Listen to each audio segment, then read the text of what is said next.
Welcome to the Truman Charities podcast. This is Jamie Truman, your host. This podcast is for philanthropists that are actively looking to expand their donor portfolio.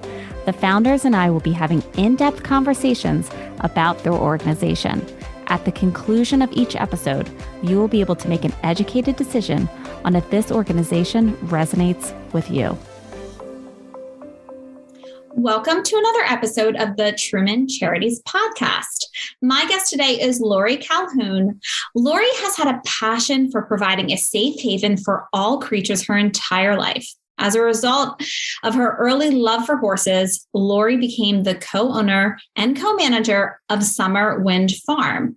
And in this capacity, she became aware of the plight of Thoroughbreds when their racing careers were over. And as it became apparent that more needed to be done to save these beautiful animals and to honor the memory and zest for life of a charismatic racehorse named Foxie G, Lori established the Foxie G Foundation on September 14th, 2012, where their mission is to create a brighter future for horses and cats in need, and to strengthen the communities in which they live. Lori, thank you so much for taking the time to speak with me. Well, thank you so much for inviting us. This is, as you know, a near and dear cause. So anytime we can tell people our story and the animal story, it's really a win for us. You know, I have a couple girlfriends online that are really into horses. And I was pleasantly surprised when I started following your organization. I saw that they're also following your organization too. So that was great. I talked a little bit about your organization with them, and they're very excited to hear this podcast. Oh, great. So Lori, can you just tell us a little bit, about your background and how you ended up founding the Foxie G Foundation? Well, it was a long road with a lot of twists and turns, of course. I think anybody that does a nonprofit, that's what happens. But I started riding when I was 6, and my parents were not horse people. I don't know where I got it from, but they finally gave up because I just begged and begged and begged for a pony. So they got me a pony, and none of us knew anything. And we had her until she died at the age of 40, but Peanut was her name, and she would get me off every single day. She was something called barn sour. So she would take off back to the barn, take a right turn, and I would take a left. My mother could not watch. She was just like, I can't watch this, but I was determined. That would freak me out. I know. I thought it was great fun. She was little. So Peanut and I came to an understanding, and we had a lot of fun together. She used to swim in my grandfather's pond and with me, and she got passed down. I have 4 sisters. So as I outgrew Peanut, then I got another pony named Willie. And then, so it just kept happening from there. Finally, when I was 16, my father had a friend who had thoroughbred racehorses, and they had one named Honey Pie that needed a home. So we got Honey Pie, and then it ended up, Honey was a racehorse, and I learned very quickly how fast they could go. So, but I loved her. And we did some local showings and things like that. And then all of our horses stayed on our parents' little farmette. My father kind of gave up. He was an acoustical physicist, but he was very good hands-on. And he built us a barn and a paddock. And so we were able to have a great childhood with the ponies and the horses. And I never lost that passion. I went to, thought about pre-vet at the University of Maryland. But the more I got into it, the more I really liked the hands-on with the horses. So when I was in college, I would work with young thoroughbred horses at Glade Valley Farm, which has since been sold. And then I would just do that in the morning and then go to class in the afternoon. I actually graduated from Hood College, but I met my husband at Glade Valley. And we started Summer Wind Farm, a commercial thoroughbred farm, in 1986. But because of my show horse background, I was rehoming horses here and there, and that were retired from the racetrack. And it grew from there. More and more people would ask me, can you find this one a home? Can you find that one a home? And then along the way came Foxie G. He cost $2,000 as a yearling. but he earned on the racetrack $392,000. But as what happens, because he was a gelding, he was a castrated male, he didn't have any breeding potential down the road. So what happens with them is as they kind of age out of the upper races, which Foxie ran in, he got into something called claiming races. And then they're basically for sale at every race. And Foxie had way more heart than he had physical stamina. So his legs were wearing out, his ankles. So I was there at Pimlico for Foxie's last race. Edgar Prado, who's a well-known jockey, was on him. He rode Foxie from all his races when he was here in Maryland. And Foxie was trying to win the race, and Foxie was basically breaking down. So Edgar was trying to stop him from running. Foxie was trying to run. And he came out of the race not well, and unfortunately was claimed. So now he was claimed for $14,500. He owed that person, the owner and trainer, they had just purchased him. I was hoping that he could be retired, but he wasn't. So then we kept in contact with the trainer. I happened to know him. A good friend of mine who used to be the exercise rider for Foxie kept track of him. And she called me one evening in August and said, they're going to euthanize Foxie in the morning. He has something called laminitis, which is a serious disease in a horse's feet. It's hard to overcome. So I called our veterinarians and the track veterinarian that we know well, Dr. Lockard, and I said, can Foxie make the trip? Is it fair? And he said, I think he can. It's going to be his only chance to survive. So we got a van down there. Foxie came into us at 8:00 at night. Our vet and our farrier, and that's the person that does the horse's feet, met the van, and they did a resection. They did a surgery on his feet, and they saved his life. He had 8 years with us. He's the only horse that ever turned out and just let roam on the farm, because thoroughbreds, they like to run. But Foxie, I would just call him and shake a bag of peppermints, and he'd come running back to the barn. I was in the barn, but he was just, all the horses have different personalities. They're like people, but he particularly just had these little things. He loved to drink out of a big gulp cup with ice water in it in the summertime. And he would put his tongue under it and not spill a drop. He loved ice water. He would take your hat off. If you had a baseball hat, put it back on your head. You'd say, Foxie, here's my hat. And he would let the barn cat sleep on his back, which is pretty unusual, or in his hay rack. He was just that kind of horse. So he had 8 years with us, but sadly at the age of 14, the laminitis, because it caused severe arthritis, was getting the best of him. He didn't want to go out anymore. He was laying down, and horses, they're flight animals. And so for them to get down and stay down is unusual, and it means they're in pain. So we made the very, very difficult decision to euthanize him. He is buried on the farm, so he's always with us. But I just never forgot what he went through, and it just spurred me then, with the help of my sister, Nicole Asherman, and another sister, Kathy Reeder, to begin the Foxie G Foundation, September 14th in 2012. Wow. Now, how big is your farm? I'm looking at you, and you're on, you said, the balcony, and it just seems like so much land. It is really big. So it's 125 acres. Wow. We have 88 horses now. We have 56 stalls.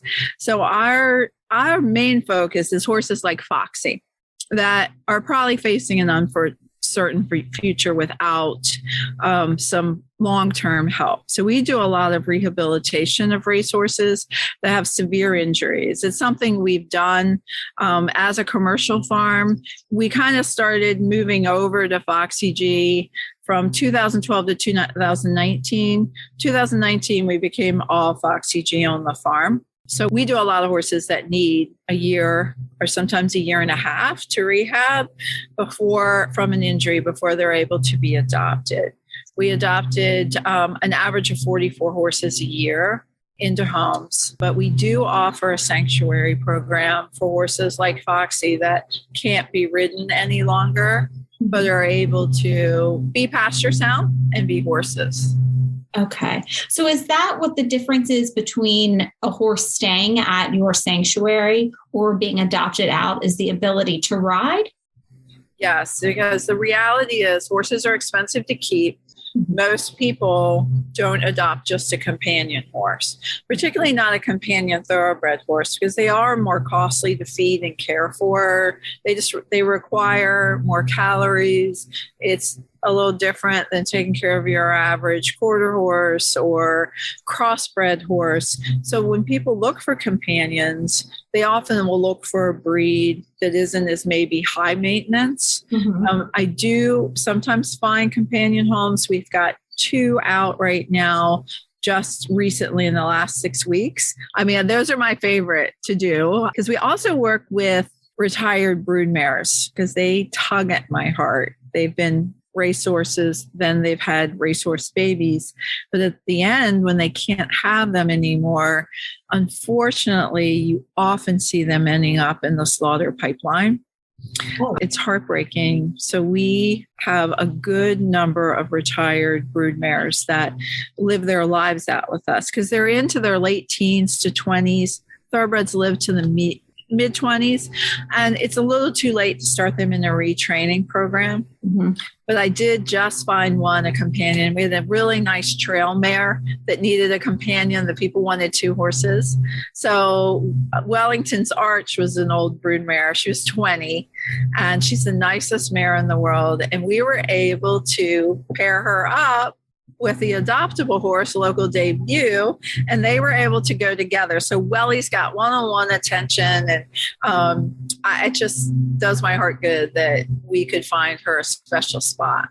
Oh, that's so incredible. I love that story. Now, can you explain a little bit about some of the misconceptions that people may have about the racing world? There's a lot. A lot of times people think that because they're owned by wealthy people, and most of the horses are, not all of them, and it's called the Sport of Kings, and they see the Kentucky Derby and the Preakness and the Belmont, that these horses are protected forever. And it's a sad reality that some of them are, but most of them are not. And once their racing careers or broodmare careers are over, they no longer, or the reality is they're not earning money for the owner. And not everyone in racing is like that, because that's another misconception that everyone, that most people don't care. There's a nice number of people that do care deeply about their horses. But on the flip side of that, there's people that don't care. There's almost a disconnect. Most of the owners of racehorses have never laid their hands on the horse, or if they do, it's in the winner's circle. They're not one-on-one. And I think a lot of them don't realize what happens to these horses after they finish racing. And it's not always immediately after, but it's 2 or 3 owners down the line, and maybe the horse is just too much horse, too rambunctious for an adopter. And that's when the horse starts getting passed around, and they become, really, they can enter into the slaughter pipeline. We've done some neglect cases where there's a large group of old brood mares that someone kind of collected and thought they were going to get rich breeding racehorses, but had no idea what to do. And the horses weren't being fed and didn't get vet care. And we actually took 26 horses and found many deceased horses on the property. And they were all thoroughbreds pretty much. So the misconception is because they're owned by wealthy people that they're protected, and sometimes they're not. The other misconception is everyone in racing doesn't care and is giving their horses drugs, and that's not true either. So we need a little more balance of people realizing the good, but also the work that we have to do to help these horses. Now, what is the process like when you first have a horse come onto your farm? Depending on where they come from, we do pull a good many thoroughbreds from the slaughter pipeline. People think that because we don't slaughter horses in this country any longer, that they are not being used for human consumption, but they are. Most thoroughbreds are shipped to Mexico for slaughter, and it is for human consumption. So if we pull a horse, we get our horses from a USDA approved lot in Shippensburg, Pennsylvania. That's what this person does, is he buys horses from meat horses. If we buy them from there, because of the disease that can be very evident in these pens, there's 20 or 30 horses in each pen. There's up to about 120 horses in a very small area. There's a lot of disease. So they go into a quarantine facility off-site, and they're evaluated there. They're free of disease before they come to us. Then once they come to us, we do a vet analysis. Our vet goes over them, checks them out, makes sure they're healthy, see if we have any problems physically. And if we feel like they've gotten through that, then we start a groundwork process to see, how's the horse on the ground? Is it mannerly with people? Is it a little pushy? Are they comfortable with people? Do they like people? Do they prefer not to be with people? So we start that.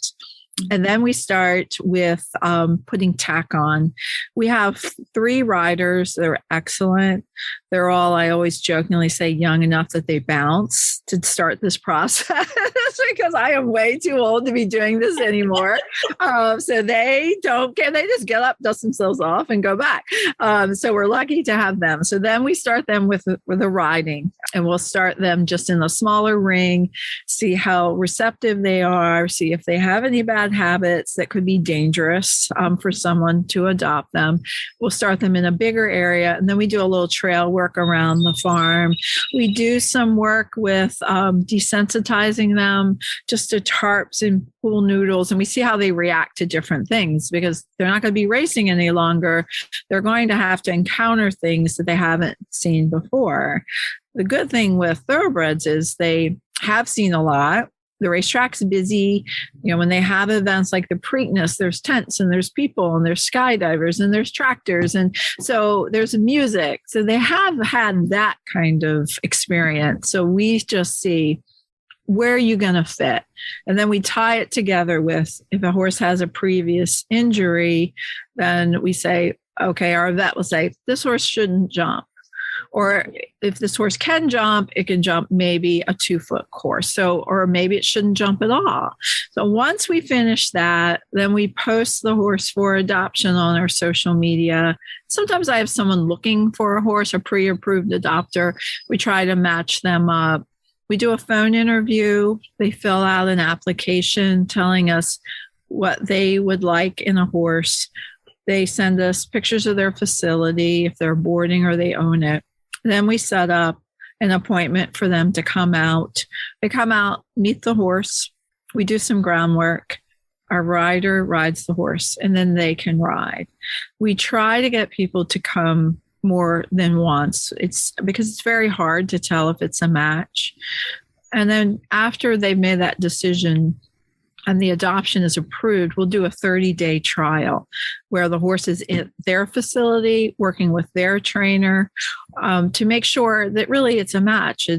That's important to us. Mm-hmm. And then once the horse adoption's finalized, all of our horses, the requirement is if they don't work out, they must come back to us because we always want to know where they are. We've fished out of kill pens horses that were jumpers and had a great career, but got a little older, or maybe got some bad habits, and they were sold at New Holland auction and places like that where the slaughter buyer purchased them. And when we trace back, if we're able to, we find out that maybe that horse had sold for $10,000 down the road. So we always require that our horses come back to us if they can't be kept by our adopter.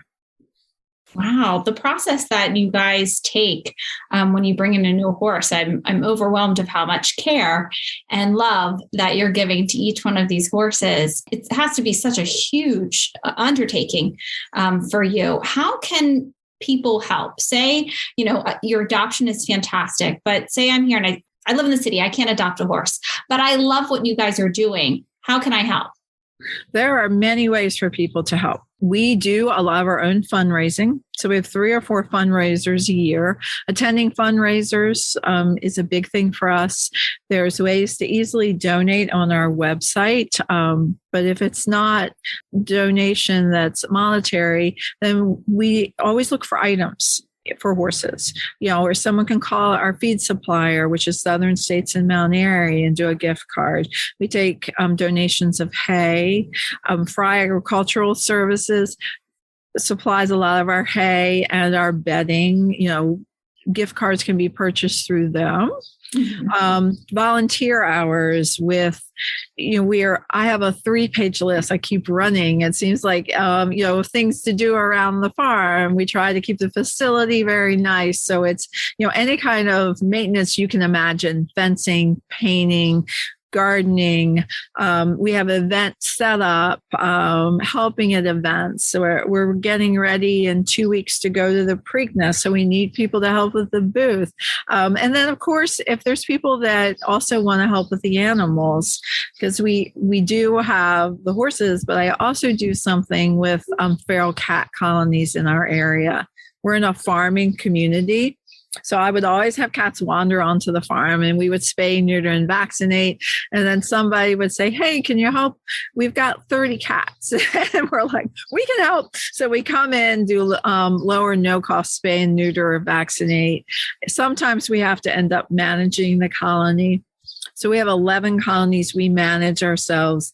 We feed every day. No matter what, we're out there. We even made it out in the blizzards that we had a few years ago. We did drive-by cat feeding. So we have a nice pickup, 4-wheel drive. So 3 of us would hop in. Somebody would drive because it was 1 lane road out here with the snow. They drop us off at the colony. We dig everybody out, feed them because they have shelters there, and clean out everything, and then call and say, hey, we're ready. Pick us back up. And we went to the next spot. So that's serious for us. Lori, I was going to ask you, because I went onto the website and I was looking at all the horses. I was like, how did she go from horses to cats too? And now I know how this kind of evolved. But I did want to know, so you also have on there, when you go, you have cats that stay with you guys and also cats for adoption. How do you decide which cats can go out to new homes? Well, it's kind of like our horses. Any of them would be adoptable. But the reality is that, most people want a socialized cat that they can pet or have as a house cat. So we actually foster or partner with Friends for Life in Frederick for our adoptable house cats, because that's their specialty. And they have the PetSmart centers. Mm-hmm. And then we partner with Animal Welfare League of Arlington, because my sister Kathy is in Reston. So for adoptable cats. So it's really the socialization. Most of the feral cats we take care of, I am lucky if they get within 2 feet of me. So, the reality is most people, that's not what they're looking for a house cat. And I understand it. And the cats probably wouldn't be really happy being a house cat either. So that's why.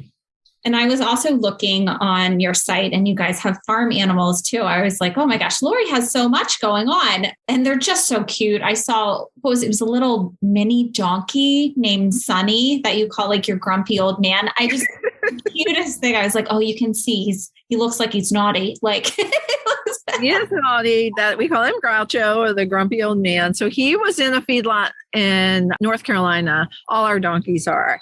And we have someone that is a very big supporter of ours. It's Eileen Gideon from Dutch's Daughter in Frederick, and she is an absolute animal lover.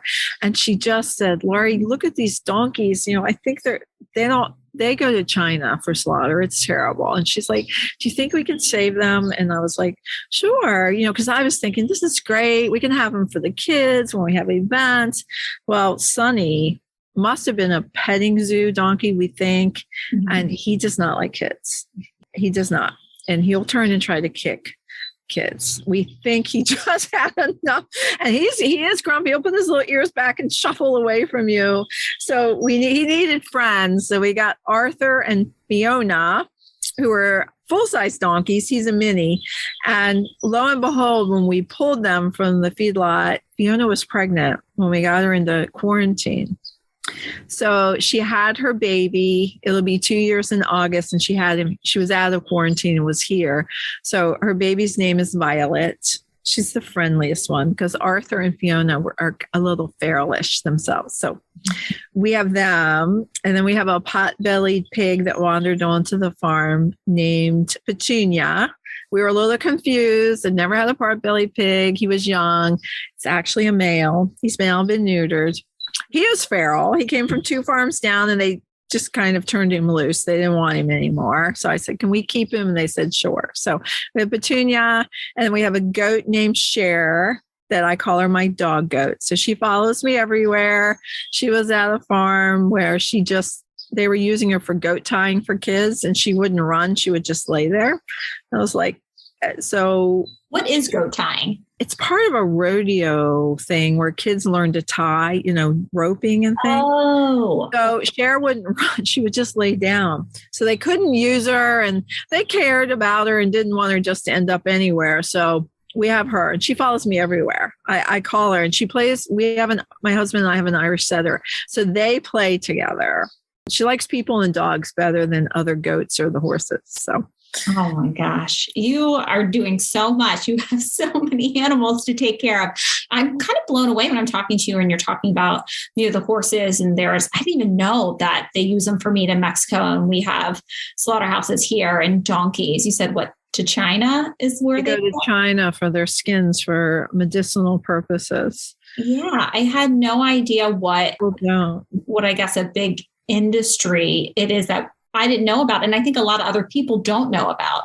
And so you're saving so many animals' lives and having them spend the last, say 10 years in such a beautiful place and homing them to wonderful homes. Now, how can people follow you? Now, I'm following you on Facebook and Instagram, and I love looking at your website. And if anybody's listening to this, you have to go straight on their website and look at all of the pictures and read about all the horses and cats and farm animals. They're just adorable. So please tell us how to follow you guys. So we have my sister, Nicole, is the person that does social media. She's way better at that than I am. I'm usually on the farm with the animals. She does that too. But our website is www.thefoxygfoundation.org.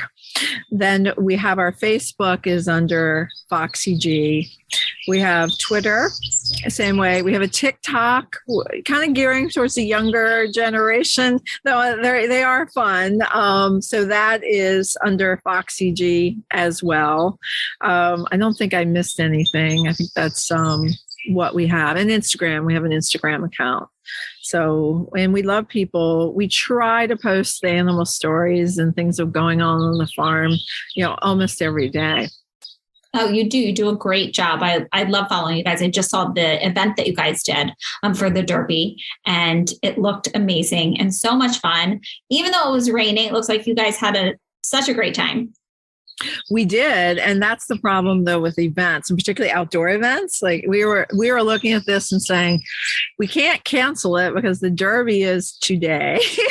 So we just went for it. And people were so supportive and so wonderful. We had about 75 people, though normally our winery events, we usually have about 200 to 250. But for 51 degrees and rain, we were really very grateful for the people that came out. We had a tent and they had an indoor tasting room, but it was a little dicey there for a while. Now, do you guys have an email list? So you send out for your events to people? We do. We have a constant contact and we have an email list. So great. I'm sure you can sign up on that on your website, right? And correct. Yeah, it's right on our site to do that. Perfect. I think that would be the best way for people to make sure they're up to date on all the events you guys are doing, and then all the great ways that they can donate to your fantastic organization. And Lori, before I let you go, I wanted to ask you, is there anything that we haven't covered that you think people should know? I think we've pretty much covered it. I think the most important thing is that these animals do need help, and we are committed to them until the end of their lives. If they have a good quality of life, they will live with us. And every animal that comes into our organization, we commit for life to them. And we just encourage people to come out. We'd love to have visitors and people to see the horses and see the stories. And I can point out the cats. You're not going to be able to touch them, but I can tell you about each of them. So that is something that we welcome, and we hope to have more people visit the farm. Well, Lori, thank you so much for taking the time to talk with us. I'm in awe of just looking in the background here of your farm, just like, oh my gosh, just looks gorgeous. And I absolutely loved going on the website and looking at all the animals and just knowing a little bit about them. You put a little bit about them and their personalities. And it's really fun to read about, because you're completely right. You said each horse, it's like a person. And it's like a person. People don't realize that, but dogs are the same way. And so all animals, they all have their own special, unique personality. And it's so fun to read about it. So I want to thank you again, Lori, for coming on. And I want to thank all the listeners for tuning in to another episode of the Truman Charities podcast. Until next time, everyone. If you would like to learn more about our organization, please follow us on Facebook at Truman Charities or Instagram at Jamie_Truman Charities, or check out our website, trumancharities.com. I hope you enjoyed listening and hearing stories of selflessness and caring. Thank you so much, and I will see you next time.